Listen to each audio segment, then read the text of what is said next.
गुरु प्यारी साध संगत जी, स्वागत है आपका अपने चैनल गुरु नानक साखी में। आज हम एक ऐसी कहानी के बारे में जानेंगे जो सिख और हिंदू की एकता को दर्शाती है। तो चलिए दोस्तों, ज्यादा समय न गवाएं, आज की यह कहानी शुरू करते हैं। हिमालय की तलहटी में बसे आनंदपुर के शांत गांव में हर तरफ उत्सुकता का माहौल था। महाशिवरात्रि का त्योहार नजदीक आ रहा था और पूरा गांव इस भव्य उत्सव की तैयारी कर रहा था। हिंदू समुदाय के लिए महाशिवरात्रि सबसे महत्वपूर्ण त्योहारों में से एक थी। ये रात भगवान शिव को समर्पित थी, जो बुराई के नाश करने वाले और ब्रह्मांड के परिवर्तन करता है। लेकिन आनंदपुर में, जहां सिख और हिंदू एक साथ सद्भाव से रहते थे, ये त्योहार सभी के लिए एक विशेष अर्थ रखता था, चाहे उनकी आस्था कुछ भी हो। ये कहानी है कि कैसे आनंदपुर में एक सिख परिवार ने महाशिवरात्रि का अनुभव किया, बाहरी लोगों के रूप में नहीं, बल्कि भक्ति, एकता और दिव्यता के साझा उत्सव में भागीदार के रूप में। आनंदपुर एक छोटा, सुरम्य गांव था जहां गेहूं के सुनहरे खेत हरे भरे जंगलों से मिलते थे। ये गांव अपने गुरुद्वारे के लिए जाना जाता था, जो सिखों के लिए एक शांत पूजा स्थल था, और एक प्राचीन शिव मंदिर था जो जंगल के किनारे पर स्थित था।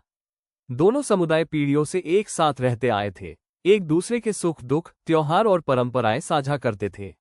आनंदपुर के सिख गुरु नानक देव जी की शिक्षाओं में गहराई से निहित थे, जिन्होंने ईश्वर की एकता और सभी मनुष्यों की समानता का उपदेश दिया था। वे अपने हिंदू पड़ोसियों की मान्यताओं का सम्मान करते थे और अक्सर उनके त्योहारों में भाग लेते थे, जैसे हिंदू वैसाखी और गुरु नानक के जन्मदिन के उत्सवों में शामिल होते थे। सिंह परिवार आनंदपुर के सबसे सम्मानित परिवारों में से एक था। परिवार के मुखिया सरदार हरि सिंह एक किसान थे जो खेतों में अथक परिश्रम करते थे। उनकी पत्नी माता गुरप्रीत कौर अपनी दयालुता और लोगों को एक साथ लाने की अपनी क्षमता के लिए जानी जाती थी।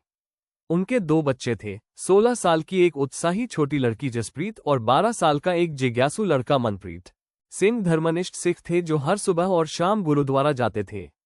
वे सेवा, निस्वार्थ सेवा और सिमरन ईश्वर का स्मरण के सिद्धांतों पर चलते थे।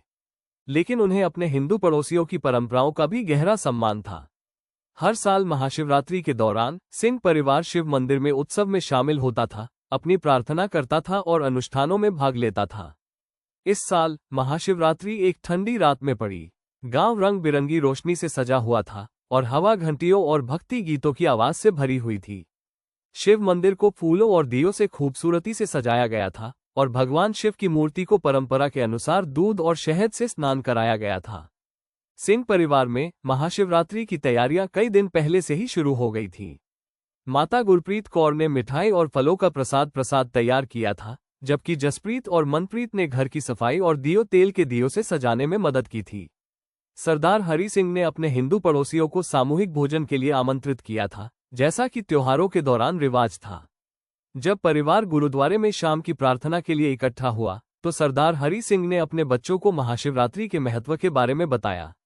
उन्होंने कहा, बच्चों, महाशिवरात्रि सिर्फ हिंदुओं का त्योहार नहीं है। ये ईश्वर का उत्सव है। ये याद दिलाता है कि ईश्वर हम सभी में मौजूद है। जैसे हम गुरुद्वारे में वाहेगुरु की पूजा करते हैं, वैसे ही हमारे हिंदू भाई बहन मंदिर में भगवान शिव की पूजा करते हैं। लेकिन सच तो ये है कि ईश्वर एक ही है और उसे कई नामों से जाना जाता है। जसप्रीत ने ध्यान से सुना, उसकी आंखें जिज्ञासा से चौड़ी हो गईं। लेकिन पापा, उसने पूछा, अगर हम सिख हैं तो हम महाशिवरात्रि क्यों मनाते हैं? सरदार हरि सिंह मुस्कुराए, हम इसलिए मनाते हैं क्योंकि यह हमारे पड़ोसियों और उनकी मान्यताओं के प्रति सम्मान दिखाने का एक तरीका है। गुरु नानक देव जी ने हमें सिखाया कि ईश्वर न तो हिंदू है, न मुसलमान, न सिख और न ही ईसाई। ईश्वर एक है और वो हर दिल में बसता है। उनके त्योहार में भाग लेकर हम उनके भीतर मौजूद ईश्वरीय उपस्थिति का सम्मान करते हैं। जैसे जैसे रात ढलती गई, सिंह परिवार शिव मंदिर की ओर चल पड़ा। मंदिर में चहल पहल थी। भक्त ओम नमः शिवाय का जाप कर रहे थे और प्रार्थना कर रहे थे। माहौल भक्ति और आनंद से भरा हुआ था। सरदार हरि सिंह और माता गुरप्रीत कौर भक्तों की कतार में शामिल हो गए और भगवान शिव की मूर्ति को प्रसाद चढ़ाया। जसप्रीत और मनप्रीत ने पुजारियों द्वारा अनुष्ठान करते हुए, मंत्रोच्चार करते हुए और घंटियां बजाते हुए विस्मय से देखा। बच्चों ने पहले कभी ऐसा कुछ नहीं देखा था और वे समारोह की सुंदरता और गंभीरता से मोहित हो गए। अपनी प्रार्थना करने के बाद परिवार अन्य भक्तों के साथ भगवान शिव की कथा सुनने के लिए बैठ गया। पुजारी ने बताया कि कैसे भगवान शिव ने समुद्र मंथन के दौरान निकले विष को पीकर दुनिया को बचाया था। उन्होंने शिव की करुणा, उनकी शक्ति और बुराई के विनाशक के रूप में उनकी भूमिका के बारे में बताया। जसप्रीत अपने भाई के पास झुकी और फुसफुसाते हुए बोली, मनप्रीत, क्या तुम्हें लगता है कि भगवान शिव वाहेगुरु जैसे हैं? मनप्रीत ने एक पल सोचा और जवाब दिया, मुझे लगता है कि वे एक जैसे हैं, जैसा कि पापा ने कहा था। वे दोनों एक ही ईश्वर के रूप हैं। जैसे जैसे रात होती गई, सिंह परिवार अन्य ग्रामीणों के साथ भजन भक्ति गीत गाने और ढोल की थाप पर नाचने लगा। यह उत्सव आनंदपुर में मौजूद एकता और सद्भाव का प्रमाण था, जहां विभिन्न धर्मों के लोग ईश्वर का उत्सव मनाने के लिए एक साथ आते हैं। सरदार हरि सिंह ने अपने पड़ोसियों के मुस्कुराते चेहरों को देखा और कृतज्ञता की गहरी भावना महसूस की। वो जानते थे कि महाशिवरात्रि का असली सार अनुष्ठानों या प्रसाद में नहीं, बल्कि एकता और भक्ति की भावना में निहित है, जो लोगों को एक साथ लाती है।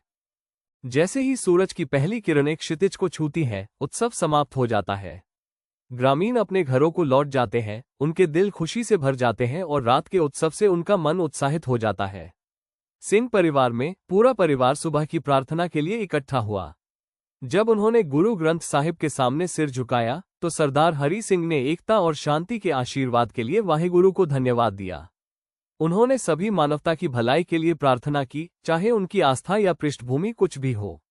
जसप्रीत और मनप्रीत चुपचाप बैठे थे, रात की घटनाओं पर विचार कर रहे थे। उन्होंने एक महत्वपूर्ण सबक सीखा था कि ईश्वर एक है और सच्ची भक्ति हर किसी और हर चीज में ईश्वर को देखने में निहित है। कई साल बाद जब जसप्रीत और मनप्रीत बड़े हो गए और उन्होंने अपना परिवार शुरू कर दिया, तो वे अक्सर अपने बच्चों को आनंदपुर में महाशिवरात्रि समारोह की कहानी सुनाते थे। वे अपने गांव में मौजूद एकता और सद्भाव के बारे में बात करते थे और सम्मान, विनम्रता और भक्ति के बारे में जो सबक उन्होंने सीखे थे, उसके बारे में बताते थे। सिंह परिवार में महाशिवरात्रि मनाने की परंपरा जारी रही, धार्मिक दायित्व के रूप में नहीं, बल्कि पूरी सृष्टि में ईश्वरीय उपस्थिति का सम्मान करने के तरीके के रूप में। ये गुरु नानक देव जी के शब्दों में याद दिलाने वाला था कि एक ईश्वर है और वो सत्य है। वो सृष्टिकर्ता है, भय और घृणा से रहित, अमर, अजन्मा, स्वयंभू है और गुरु की कृपा से साकार हुआ है। सिंह परिवार की कहानी और महाशिवरात्रि के उनके अनुभव एकता की शक्ति और भक्ति की सार्वभौमिकता का प्रमाण है। ये दर्शाता है कि धर्म और परंपरा की सीमाओं से परे एक सामान्य सूत्र है जो पूरी मानवता को जोड़ता है, ईश्वर की खोज। अक्सर मतभेदों से विभाजित दुनिया में आनंदपुर में महाशिवरात्रि का उत्सव आशा की किरण के रूप में कार्य करता है। ये याद दिलाता है कि हम सभी एक ही ईश्वर की संतान हैं। चाहे हम गुरुद्वारे, मंदिर, मस्जिद या चर्च में पूजा करें, हमारी प्रार्थनाएं एक ही स्वर्ग तक पहुंचती हैं और हमारे दिल शांति और प्रेम की एक ही लालसा के साथ धड़कते हैं। महाशिवरात्रि के बाद सुबह जब आनंदपुर में सूरज उग रहा था, तो उसने न केवल खेतों और जंगलों को रोशन किया, बल्कि उन लोगों के दिलों को भी रोशन किया जो ईश्वरीय उत्सव मनाने के लिए एक साथ आए थे। और उस रोशनी में कोई हिंदू नहीं था, कोई सिख नहीं था, कोई मुसलमान नहीं था, कोई ईसाई नहीं था, केवल मानवता की एकता थी जो एक ईश्वर की भक्ति में एकजुट थी। गुरु प्यारी साध संगत जी, आशा करते हैं आपको आज की यह कहानी पसंद आई होगी। अगर कहानी सुनाते हुए हमसे कोई भूल हो गई हो तो कृपया हमें माफ कर दीजिएगा। और अगर कहानी पसंद आई तो वीडियो को लाइक और चैनल को सब्सक्राइब करना बिल्कुल मत भूलना। धन्यवाद दोस्तों।